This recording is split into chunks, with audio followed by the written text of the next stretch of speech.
Chapitre 1er. Des dimensions conceptuelles. La compréhension véritable et intégrale d'une idée dépasse de beaucoup le premier assentiment de l'intelligence, assentiment qui est pris le plus souvent pour la compréhension comme telle. Or, s'il est vrai que l'évidence que comporte pour nous une idée est réellement à son degré une compréhension, il ne saurait cependant s'agir là de toute l'étendue de celle-ci ou de son achèvement, car cette évidence est surtout pour nous la marque d'une aptitude à comprendre intégralement cette idée. Une vérité, en effet, peut être comprise à différents degrés et selon des dimensions conceptuelles différentes, donc selon une indéfinité de modalités qui correspondent aux aspects également en nombre indéfini de la vérité, c'est-à-dire à tous ces aspects possibles. Cette façon d'envisager l'idée nous amène en somme à la question de la réalisation spirituelle dont les expressions doctrinales illustrent bien l'indéfinité dimensionnelle de la conception théorique. La philosophie, en ce qu'elle a de limitatif, et c'est là d'ailleurs ce qui constitue son caractère spécifique, est fondée sur l'ignorance systématique de ce que nous venons d'énoncer.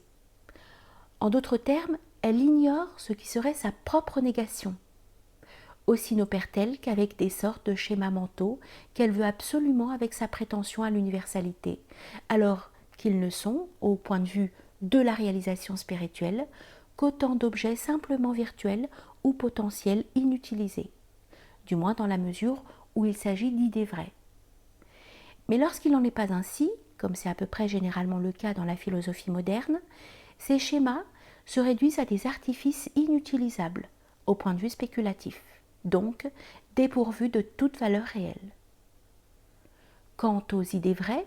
c'est-à-dire celles qui suggèrent plus ou moins implicitement des aspects de la vérité totale, et par conséquent cette vérité elle-même, elles sont de ce fait des clés intellectuelles et n'ont aucune autre raison d'être. C'est ce que la pensée métaphysique seule est capable de saisir. Par contre, qu'il s'agisse de philosophie ou de théologie ordinaire, il y a dans ces deux modes de pensée une ignorance portant non seulement sur la nature des idées, que l'on croit avoir comprises intégralement, mais avant tout sur la portée de la théorie comme telle. La compréhension théorique, en effet, est transitoire par définition, et sa délimitation sera d'ailleurs toujours plus ou moins approximative. La compréhension purement théorisante d'une idée, compréhension que nous appelons ainsi en raison de la transcendance, de la tendance limitative qui la paralyse, pourrait fort bien être caractérisée par le terme de dogmatisme. Le dogme religieux représente en effet, du moins en tant qu'il est censé exclure d'autres formes conceptuelles, et non pas assurément en lui-même, une idée envisagée selon la tendance théorisante. Et cette façon exclusive est même devenue un caractère du point de vue religieux comme tel. Un dogme religieux cesse cependant d'être ainsi limité dès lors qu'il est compris selon sa vérité interne et qui est d'ordre universel.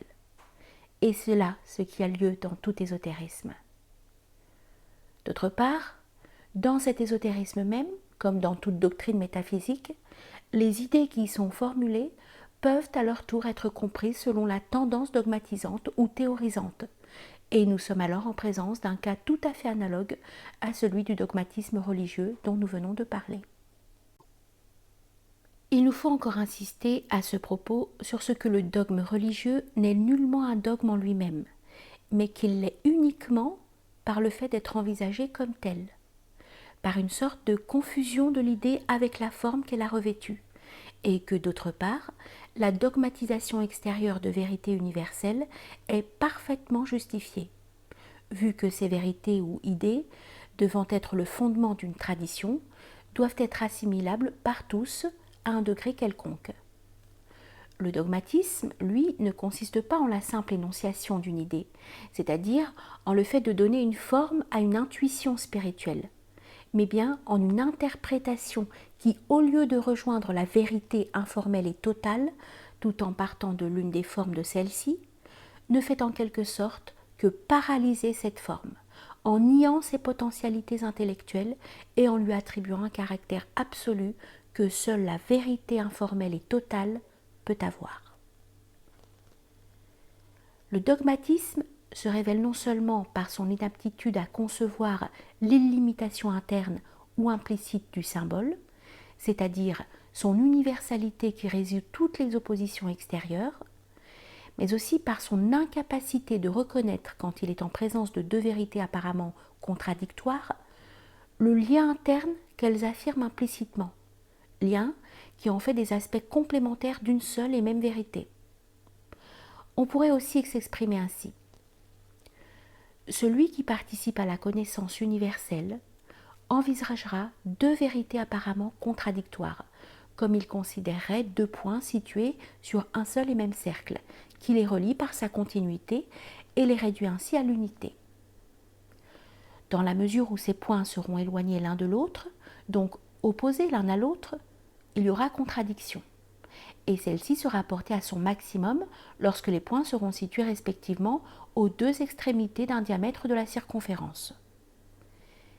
Mais cette extrême opposition ou contradiction n'apparaît précisément que par le fait d'isoler les points envisagés du cercle et de faire abstraction de celui-ci comme s'il n'existait pas. On peut conclure que si l'affirmation dogmatisante, c'est-à-dire celle qui se confond avec sa forme et n'en admet pas d'autre, est comparable à un point qui, comme tel, contredira par définition en quelque sorte tout autre point possible, l'énonciation spéculative, au contraire, sera comparable à un élément de cercle qui, par sa forme même, indique sa propre continuité logique et ontologique, donc le cercle entier,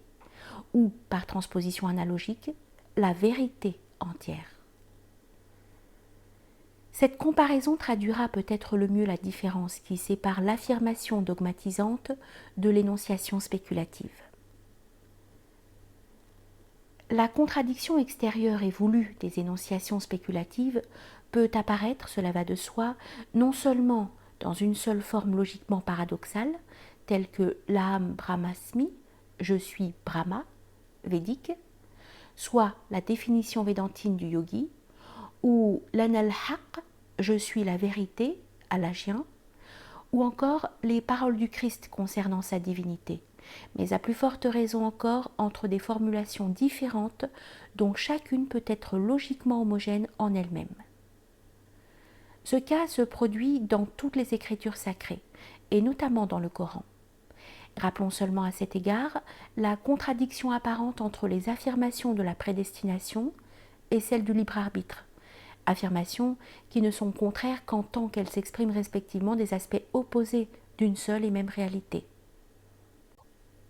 Mais il y a encore, abstraction faite des formulations paradoxales, qu'elles soient telles en elles-mêmes ou les unes par rapport aux autres, des théories qui, tout en traduisant la plus stricte orthodoxie, se contredisent cependant extérieurement, et cela en raison de la diversité de leurs points de vue respectifs, point de vue non pas choisi arbitrairement et artificiellement, mais acquis spontanément grâce à une véritable originalité intellectuelle. Pour en revenir à ce que nous disions de la compréhension des idées, nous pourrions comparer une notion théorique à la vision d'un objet.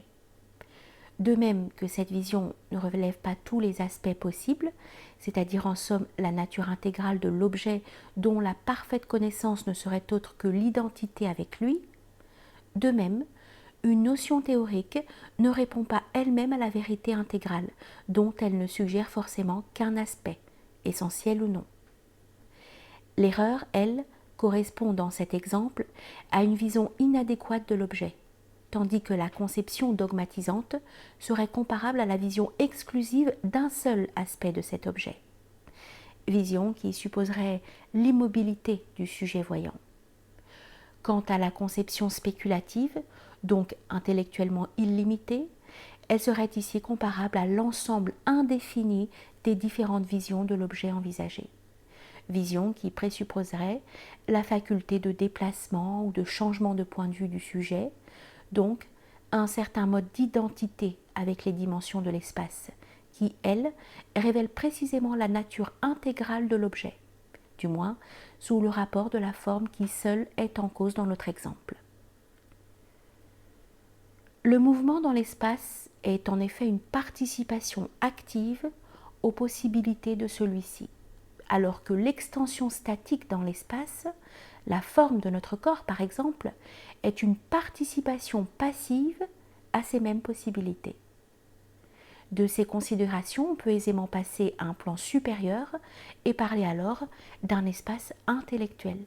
c'est-à-dire de la toute possibilité cognitive qui n'est autre au fond que l'omniscience divine, et par conséquent aussi des dimensions intellectuelles, qui sont les modalités internes de cette omniscience. Et la connaissance par l'intellect n'est autre que la parfaite participation du sujet à ces modalités, ce qui, dans le monde physique, est bien représenté par le mouvement. On peut donc, en parlant de la compréhension des idées, distinguer une compréhension dogmatisante, qui est comparable à la vision partant d'un seul point de vue, et une compréhension intégrale, spéculative, comparable à la série indéfinie des visions de l'objet, vision réalisée par des changements indéfiniment multiples du point de vue. Et de même que pour l'œil qui se déplace, les différentes visions d'un objet sont liées par une parfaite continuité qui représente en quelque sorte la réalité déterminante de l'objet, de même, les différents aspects d'une vérité, quelque contradictoires qu'ils puissent paraître, ne font que décrire, tout en contenant implicitement une indéfinité d'aspects possibles, la vérité intégrale qui les dépasse et les détermine. Nous répéterons encore ce que nous avons dit plus haut. L'affirmation dogmatisante correspond à un point qui, comme tel, contredit par définition même tout autre point, alors que l'énonciation spéculative, au contraire, est toujours conçue comme un élément de cercle qui, par sa forme même, indique principalement sa propre continuité, et par là, le cercle entier, donc la vérité entière. Il résulte de là qu'en doctrine spéculative, c'est le point de vue d'une part et l'aspect d'autre part qui détermine la forme de l'affirmation, alors qu'en dogmatisme, celle-ci se confond avec un point de vue et un aspect déterminé, excluant par là même tous les autres points de vue et aspects également possibles. Petite note, les anges sont des intelligences limitées à tel ou tel aspect de la divinité. Un état angélique est par conséquent une sorte de point de vue transcendant. D'ailleurs, l'intellectualité des animaux et des espèces plus périphériques de l'état terrestre, celle des plantes par exemple, correspond cosmologiquement sur un plan notablement inférieur à l'intellectualité angélique. Ce qui différencie une espèce végétale d'une autre n'est en réalité que le mode de son intelligence. En d'autres termes, c'est la forme, ou plutôt la nature intégrale d'une plante qui révèle l'état, éminemment passif bien entendu, de contemplation ou de connaissance de son espèce. Nous disons de son espèce car, prise isolément, une plante ne constitue pas un individu. Rappelons ici que l'intellect, différence là de la raison, qui n'est qu'une faculté spécifiquement humaine et ne s'identifie nullement à l'intelligence, pas plus à la nôtre qu'à celle des autres êtres, est d'ordre universel et doit se retrouver dans tout ce qui existe, de quelque ordre que ce soit.